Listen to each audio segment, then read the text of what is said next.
everyone, welcome back to my channel Nursing is Honesty. So today we are going to discuss about the physiological changes which occur during the second stage of labor.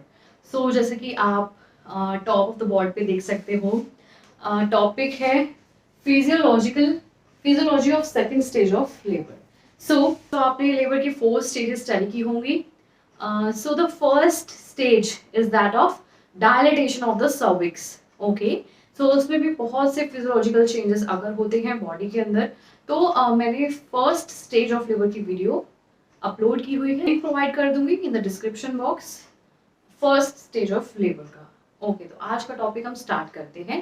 Second stage को हम stage of expulsion बोलते हैं. तो second stage को हम बोल रहे हैं स्टेज ऑफ एक्सपल्शन. इसमें क्या होता है, फीटस एक्सपेल आउट हो जाता है from the birth canal. So second stage is also known as stage of expulsion.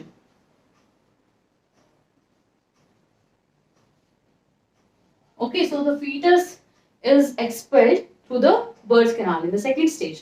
Okay, so इसमें कौन-कौन से physiological processes होते हैं वो हम आज study करेंगे. So the physiological changes result from a continuation of same forces which have been at work during the first stage of labor. So इसमें क्या होगा, जो भी forces थी, जो भी फिजियोलॉजिकल प्रोसेसेस थी फर्स्ट स्टेज में वो ही कंटिन्यू रहेंगे. एंड वो हो ही क्यों रहेंगे, प्रोसेस क्यों हो रहा है फर्स्ट स्टेज में, ताकि सेकंड स्टेज मींस फीटस का जो एक्सपल्शन है वो हो पाए. तभी फर्स्ट स्टेज में ये सब प्रोसेसेस चल रहे हैं, तो यही सब प्रोसेसेस कंटिन्यू रहेंगे. ओके, सो फर्स्ट है डिसेंट. ठीक है, जो फर्स्ट स्टेज में फिजियोलॉजिकल प्रोसेसेस अकर हो रहे थे वही कंटिन्यू होते जा रहे हैं. उससे क्या हो रहा है, सेकंड स्टेज में और कुछ फिजियोलॉजिकल प्रोसेसेस हो रहे हैं, कुछ चेंजेस आ रहे हैं. So the first one is decent. So जैसे कि नेम साउंड कर रहा है, डिसेंट मींस डाउनवर्ड डायरेक्शन में आना, डिसेंट होना.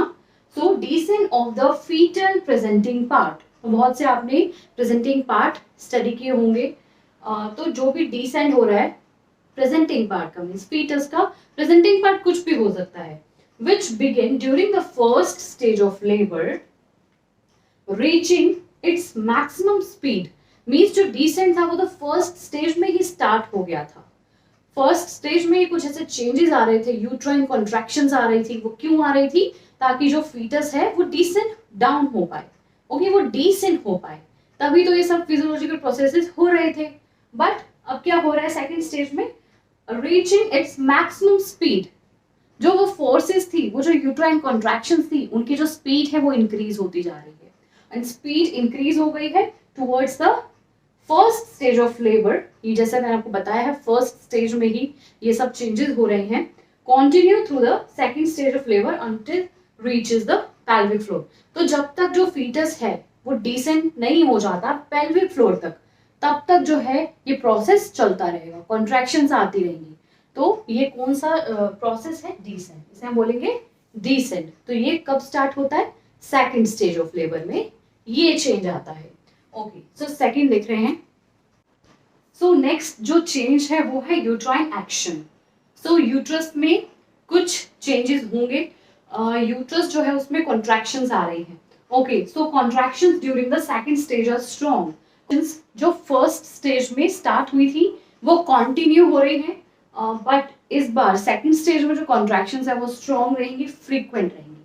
मतलब फ्रीक्वेंटली कॉन्ट्रैक्शंस आएंगे in every 2 minutes, every 2 minutes. And last करेंगे 60 to 90 सेकेंड्स तक.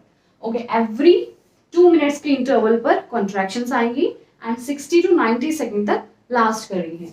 Okay, so they are of strong intensity. जो कॉन्ट्रैक्शंस है उनकी जो इंटेंसिटी होंगी वो स्ट्रॉन्ग होंगी, बहुत ही इंटेंस कॉन्ट्रैक्शंस आ रही हैं and become explosive in nature. इतनी ज्यादा स्ट्रॉन्ग कॉन्ट्रैक्शंस आएंगी कि उसका जो नेचर होगा वो क्या होगा, एक्सपल्सिव नेचर होगा, कि फीटस को एक्सपेल आउट कराना है. इस तरह की कॉन्ट्रैक्शंस आना स्टार्ट हो जाएंगी. सो अब क्वाइट पीरियड स्टार्ट हो गया है. क्वाइट पीरियड क्या होता है, so the time period between the first stage and second stage. ऐसा एक टाइम पीरियड आता है जिसे हम क्वाइट पीरियड बोलते हैं, जिसमें जो कॉन्ट्रैक्शंस, जो हार्ड कॉन्ट्रैक्शंस होती है वो नहीं आ रही होती है. So the hard contractions are now past. ठीक है, सर्विक्स पूरी डायलेट हो चुकी है, तो क्या होगा, hard contractions are now past. इसे हम बोल रहे हैं क्वाइट पीरियड. ठीक है, एंड जिसमें सर्विक्स फुली डायलेट हो जाती है ताकि फीटस जो है वो इजीली एक्सपेल आउट हो पाए। एंड ये जो क्वाइट पीरियड है ये ये जो क्वाइट पीरियड है ये वेरी करता है प्राइमी ग्रेविडा में, मल्टी ग्रेविडा में, primi gravida and multi gravida. So primi gravida women एक ऐसी वुमेन होती है जो फर्स्ट टाइम प्रेग्नेंट हुई है, एंड मल्टी ग्रेविडा जिसका नेम साउंड कर रहा है ये 2 to 3 टाइम्स जो प्रेग्नेंट हो चुकी है उसे हम मल्टी ग्रेविडा वुमेन बोलते हैं। तो इन दोनों में ही ये जो क्वाइट पीरियड होता है ये वेरी करता है। प्राइमरी ग्रेविडा में ये पीरियड जो है वो लॉन्ग होता है as compare to multigravida. Okay, so the next one is third one, rupture of membranes. Okay, so membranes हम यहाँ पर किसके लिए यूज कर रहे हैं? सो बहुत से लोग सिंपल लैंग्वेज में एमनियोटिक सैक को बोलते हैं वाटर बैग। सो वो जो वाटर बैग जिसे आप बोलते हो एमनियोटिक सैक होता है वो ही रप्चर हो जाता है, उसे हम बोलते हैं rupture of membranes. So the membranes often rupture spontaneously, means खुद से, on the onset of second stage. Okay, अक्सर क्या होता है सेकंड स्टेज का जब ऑनसेट होता है, जब ये सेकंड स्टेज जब स्टार्ट होता है तो मेम्ब्रेन्स जो है स्पॉन्टेनियसली रप्चर हो जाती है, मींस खुद से ही रप्चर हो जाती है। Okay, so the drainage of liquor, okay, liquor amnii means amniotic fluid. Liquor amni is also known as amniotic fluid. So amniotic fluid जब drain होगा तो क्या होगा? It allows the hard round fetal head to be applied to the vaginal tissues. ये allow कर देगा fetal head को कि वो vaginal tissues में जाकर के क्या हो जाए? फिट हो जाए। तो fetal जो head है वो descend हो रहा है, साथ ही साथ कहाँ तक जा रहा है? vaginal tissues तक। ओके, और क्या होता है लिक्वर एमनी से? एमनियोटिक फ्लूइड क्या करता है? फ्रिक्शन होने से प्रिवेंट करता है। As a fetus descend into the vagina, तो जैसे ही फीटस डिसेंड होगा into the vagina, so the nerve receptor stimulates. अब जो प्रेशर उस जगह पर पड़ रहा है, जो प्रेशर इंक्रीज हो रहा है जैसे जैसे जो फीटस है वो डिसेंड हो रहा है, तो जो प्रेशर पड़ रहा है वेजाइना पे, पेल्विक फ्लोर पे, उससे क्या हो रहा है? नर्व रिसेप्टर जो है वो स्टिमुलेट हो रहे हैं, जिसकी वजह से जो वुमेन है उसको ऐसा एक्सपीरियंस होगा कि there is a need to push, कि मुझे पुश करना है। इस तरीके से उसे एक्सपीरियंस करेगी वुमेन जैसे जैसे नर्व रिसेप्टर्स स्टिमुलेट हो जाएंगे। ओके, नेक्स्ट देखते हैं। सो सॉफ्ट टिश्यू डिस्प्लेसमेंट, कुछ ऐसे सॉफ्ट टिश्यूज हैं जिसकी डिस्प्लेसमेंट हो रही है यहाँ पर, मीन्स वो अपनी प्लेस से हट रहे हैं, अपनी जगह पर ना रहना, उसे हम बोलते हैं displacement. Okay, as the hard fetal head descend, जैसे ही फीटल हेड डिसेंड हो रहा है तो पेल्विस बिकम डिस्प्लेस्ड, जो पेल्विस है वो डिस्प्लेस्ड हो रही है, मींस अपनी जगह पर अपनी पोजीशन पर नहीं है। उसकी वजह से क्या हो रहा है? क्या क्या चेंजेस आएंगे? देखिए, एंटीरियरली, एंटीरियर का मतलब होता है आगे। ओके, सो एंटीरियरली क्या हो रहा है? देखिए, पेल्विस है, उसके एंटीरियर आगे की तरफ ऑब्वियस बात है ब्लैडर प्रेजेंट है, यूरिनरी ब्लैडर, तो क्या होगा? The urinary bladder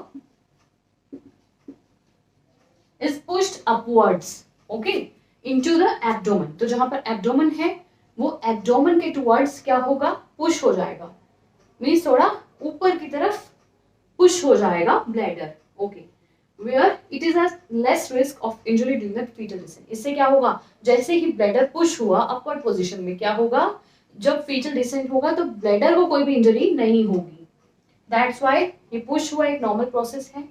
posteriorly means होता है पीछे, तो आगे जैसे ही यूरिनरी ब्लैडर प्रेजेंट था तो ऑब्वियस बात है कि रेक्टम प्रेजेंट होगा पीछे की तरफ, तो रेक्टम क्या होगा? फ्लैटन हो जाएगा इनटू सैक्रल कर। तो आपने सैक्रल, बहुत से आपने वर्टिब्रा स्टडी की होंगी, थोरेसिक, सैक्रल, है ना? तो इसमें क्या होता है, जो सैक्रल वर्टिब्रा प्रेजेंट होती है ना, लास्ट में तो कॉकिक्स होती है, तो कॉकिक्स के जस्ट ऊपर प्रेजेंट होती है सैक्रल वर्टिब्रास। तो वहां पर एक कर्व होता है, आपने डायग्राम में देखा होगा, तो उस कर्व के अंदर मींस ये बैकवर्ड पुश हो जाएगा, जो रेक्टम है पीछे की तरफ वो बैकवर्ड पुश हो जाएगा और कहां पर जाकर के फ्लैटन हो जाएगा? सैक्रल कर्व में। तो आई होप आपको आज का टॉपिक क्लियर हो गया होगा। सो अगर आपको आज की वीडियो जरा भी यूजफुल लगी हो तो वीडियो को एक लाइक कर देना, चैनल को सब्सक्राइब कर देना, बेल आइकन को प्रेस कर देना न्यू नोटिफिकेशंस के लिए। अगर आपकी कोई भी क्वेरीज हो तो प्लीज कमेंट डाउन कर सकते हो, मैं जरूर क्लियर आउट करूंगी। Thanks for watching.